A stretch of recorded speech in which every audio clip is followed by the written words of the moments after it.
Essa é uma pergunta excelente e profunda, pois cruza a genética, as realidades brutais da história do Brasil do século XIX e a evolução da medicina. Para responder da melhor forma, precisamos separar a sua dúvida em partes: a genética dos imigrantes da época, a reação violenta e ignorante dos fazendeiros no pós-abolição, e como a medicina lidava com isso no passado versus como lida hoje. 1. Os asiáticos que vieram ao Brasil tinham anemia falciforme? A resposta curta é: raramente. A anemia falciforme, ou anemia de células falciformes, é uma mutação genética que se originou e se concentrou historicamente em regiões onde a malária era endêmica, como partes da África subsaariana, Península Arábica e certas regiões da Índia. Isso porque ter apenas uma cópia do gene falciforme, o traço falciforme, oferece proteção natural contra formas graves de malária. No entanto, a grande leva de imigrantes asiáticos que começou a chegar logo após a abolição, especialmente os japoneses IA, cujo fluxo regular iniciou em 1908, e tentativas anteriores e menores com chineses, vinha de regiões da Ásia Oriental. Nessas populações, a incidência do gene da anemia falciforme é praticamente nula. Outra anemia genética, as talassemias.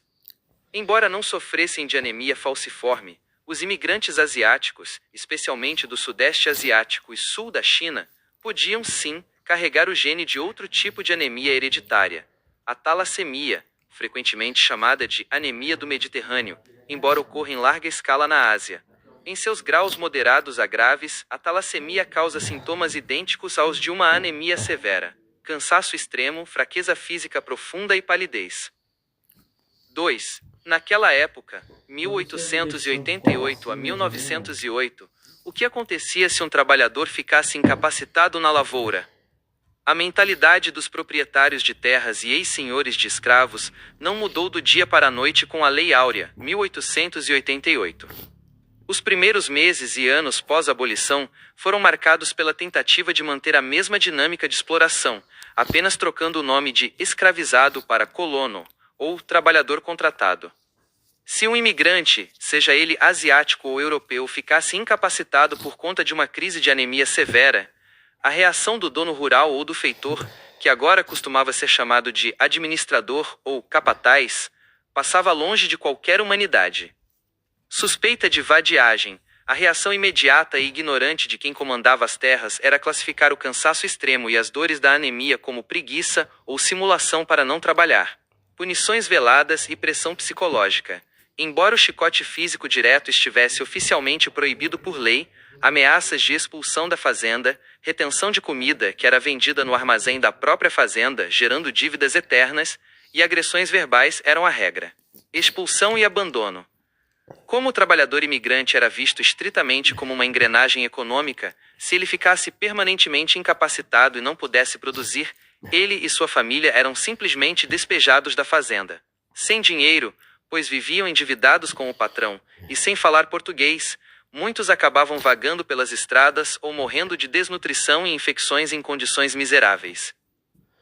3. Como a anemia falciforme era tratada naquela época? Na virada do século XIX para o século XX, a anemia falciforme sequer era conhecida pela ciência.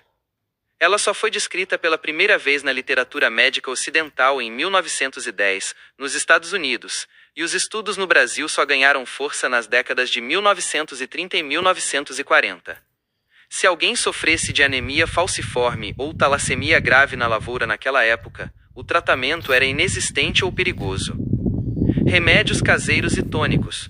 Usavam-se chás de ervas locais, sangrias, que pioravam drasticamente a anemia, ou elixires vendidos por charlatões que prometiam fortificar o sangue, geralmente à base de ferro, o que, ironicamente, pode causar sobrecarga tóxica de ferro em pacientes com certas anemias congênitas. Falta de diagnóstico. O doente simplesmente definhava em meio a dores articulares excruciantes, provocadas pelo entupimento dos vasos sanguíneos, e infecções recorrentes, morrendo jovem sem que ninguém soubesse o motivo real. 4. O que causa e como é tratada atualmente? Abaixo, veja o que causa essa condição e o contraste brutal entre o passado e a medicina moderna. O que causa a anemia falciforme? É uma doença genética e hereditária. Ela é causada por uma mutação no gene que produz a hemoglobina, a proteína que carrega o oxigênio nos glóbulos vermelhos. Essa mutação altera o formato da célula. Em vez de serem arredondadas e flexíveis, as hemácias ganham o formato de uma foice, daí o nome falciforme, e tornam-se rígidas. Essas células em formato de foice têm dois grandes problemas. 1. Entupimento de vasos. Elas grudam umas nas outras e nas paredes dos vasos sanguíneos, bloqueando a circulação do sangue, causando dores severas e lesões em órgãos. 2. Vida útil curta. Enquanto uma hemácia normal vive cerca de 120 dias, a falciforme dura de 10 a 20 dias, causando uma anemia crônica severa. Tratamento moderno.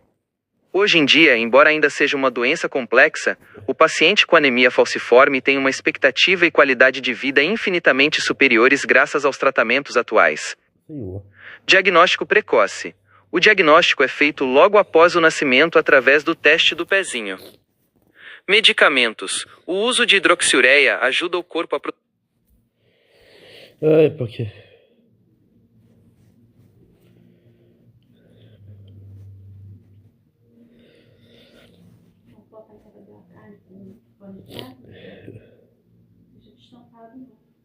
Enfim.